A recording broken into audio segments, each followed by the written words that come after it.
কারণ আমাদের অনেকেই আমিও তো দুইবার ক্যান্ডিডেট হয়েছি, আমিও তো দলের কাছে অনেক কিছু পেয়েছি। এটা ভুলে গেলে চলবে না। পার্টি নয়, একমাত্র তৃণমূল কংগ্রেসই পারে ক্ষমতায় নিয়ে আসে মানুষের। আজকের যিনি এই যে বিধানসভা নির্বাচন, অভিষেক ব্যানার্জি জিন্দাবাদ, সুস্মিতা দেব জিন্দাবাদ, সুস্মিতা দেব জিন্দাবাদ। তাদের সঙ্গে আজকে দেখা হলো, সবাই এখানে আসতে পারেননি।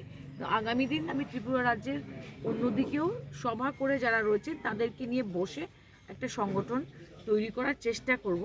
আর এটাও আমি বলতে চাই যে আমরা তো অনেককেই প্রেসিডেন্ট দিয়েছি, আমি নাম বলতে চাচ্ছি না, আপনারা সবাই অবগত। কিন্তু এটা আমি দায়িত্ব নিয়ে বলছি যে দল কারোর সঙ্গে বিশ্বাসঘাত করেনি, কিন্তু অনেকে দলের সঙ্গে বিশ্বাসঘাত করেছে। এটা যেন আগামী দিনে হয় না, এটাই আলোচনা হয়েছে আজকে সবার সঙ্গে। ওদের প্রস্তাবটা আমি নিশ্চয়ই কলকাতাতে রাখবো। ধন্যবাদ।